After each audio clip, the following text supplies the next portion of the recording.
যে দলের অর্ধেক নেতাকে শুভেন্দু অধিকারীকে চোর বলতে গেলে তার আগে 3 বার বাথরুমে যেতে হয়, তাদের আবার কিসের লিস্ট? যদি স্টার ক্যাম্পেনার লিস্টে না রেখে থাকেন তো ভালো, গরমের দিনে আমাকে ঘোরাঘুরি করতে হবে না। আমি তো নিজে তৃণমূল কংগ্রেসের একজন কর্মী হিসেবে ছিলাম, আছি এবং থাকব। তৃণমূল কংগ্রেস কোনো স্টার ক্যাম্পেন করুক বা না করুক, মমতা বন্দ্যোপাধ্যায় এবং অভিষেক বন্দ্যোপাধ্যায় যেভাবে ঘুরে ঘুরে প্রচার করছেন তাতে 30 থেকে 35টি সিট তৃণমূল কংগ্রেস পাবে।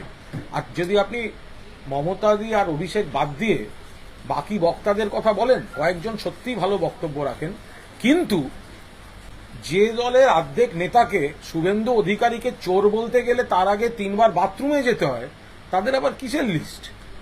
শুভেন্দু অধিকারীকে চোর, চিটিংবাজ, দলবদলু, জালিয়াত কে বলে? কুণাল ঘোষ বলে। দ্বিতীয় কোন নেতার মুখ থেকে শুনেছেন?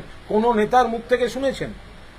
আমাদের তৃণমূল কংগ্রেসের বিপক্ষ দলের যখন কোন নেতা বা নেত্রীরা কুৎসিত ভাষায় আমাদের মমতা বন্দ্যোপাধ্যায়, অভিষেক বন্দ্যোপাধ্যায় বা দলকে আক্রমণ করে, 7-5 না ভেবে এই কুণাল ঘোষ সরাসরি তাদের খারাপ ভাষায় আক্রমণ করে, ব্যক্তিগত শত্রুতা নিয়ে ফেলে।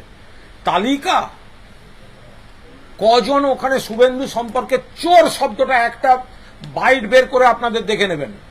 শুভেন্দুকে চোর, চিটিংবাজ, দলবদলু, জালিয়াত বলেছে। ওই 40 জনের একটা লিস্ট থেকে দেখবেন যত চারপাশে ফিলার পাঠানো, বালুরঘাটে গিয়ে সুকান্তর ভোটের আগে সুকান্তদা ভালো, মিঠুন চক্রবর্তীকে মমতাদি বলছেন গদ্দার, আর কেউ বলছেন স্টার ক্যাম্পেনার, গদ্দার সমর্থন করি না, মমতাদির বিরোধিতা করা হয়েছে। এই সব স্টার যত দলে ভরে যাবে এবং সাধারণ কর্মীরা যত পিছিয়ে পড়বে, তত ভবিষ্যৎ উজ্জ্বল হবে দলের। ঈশ্বর ওনাদের মঙ্গল করুন। আমার একটুও আফসোস হচ্ছে না, এই গরমে ঘোরাঘুরি থেকে আমি বেঁচে গিয়েছি। কালকে থেকে আপনার বক্তব্য পছন্দ হয়নি বলেই কি এই ক্যাম্পেইন লিস্ট থেকে বাদ? কারণ হচ্ছে আপনি প্রথম দুটো চেয়েছিলেন, এটা তো চাননি আপনি। এটা চাওয়া না চাওয়ার হয়নি, কারণ আমি যখন দিয়েছিলাম তখন এসব আসেনি, লিস্ট ফিস্ট আসেনি। ফলে আমি ধরেই নিয়েছিলাম এই দুটি যখন নেই, পরের লিস্টে আমার নাম থাকবে না। আমার কোথাও কোনো আফসোস নেই। আমাকে যেটুকু কাজ করতে দিয়েছেন, যে পদে রাখতে দিয়েছেন, তার জন্য আমি কৃতজ্ঞ। কিন্তু কিছু কিছু ইস্যুস থাকে যেটা আমি দলকে ডিফেন্ড করি, দলের হয়ে অ্যাটাক করি। আবার কিছু কিছু ইস্যুস থাকে সেটা মনে হয় অন্যভাবে সলভ হলে ভালো হতো, তার 2-1টা মুখ ফুটে বেরিয়ে যায়, তাতে দলের অস্বস্তি হয়। ফলে আমি ঠিক করে নিয়েছিলাম এসব থেকে আমি দূরে থাকব। কিন্তু আমাকে যদি কেউ এসব স্টার ক্যাম্পেনার লিস্ট ফিস দিয়ে কোনো পরোক্ষে বার্তা দিতে যায়, আমি বলবো ওই স্টার ক্যাম্পেনার লিস্টের আগে বাইট বার করুন, বাইট বার করুন।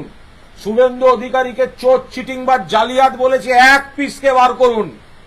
কার কত দম আছে? শুভেন্দুকে চোর বলতে গেলে যাকে বাথরুমে যেতে হয়, মিঠুন চক্রবর্তীকে অ্যাটাক করার আগে তার সঙ্গে গিয়ে ফটোশুট করতে হয়, এই সমস্ত বক্তাদের নিয়ে এইসব নিয়ে লড়তে যাবে? কয়েকজন বক্তা সত্যিই ভালো আছেন, তাদের আমি এতটুকু ছোট করছি না, কিন্তু আমি বা আমার মতো 2-1 জন সবকিছু পিছুটান ভুলে পেছন দিকে না তাকিয়ে আমরা অল আউট অ্যাটাক করতাম।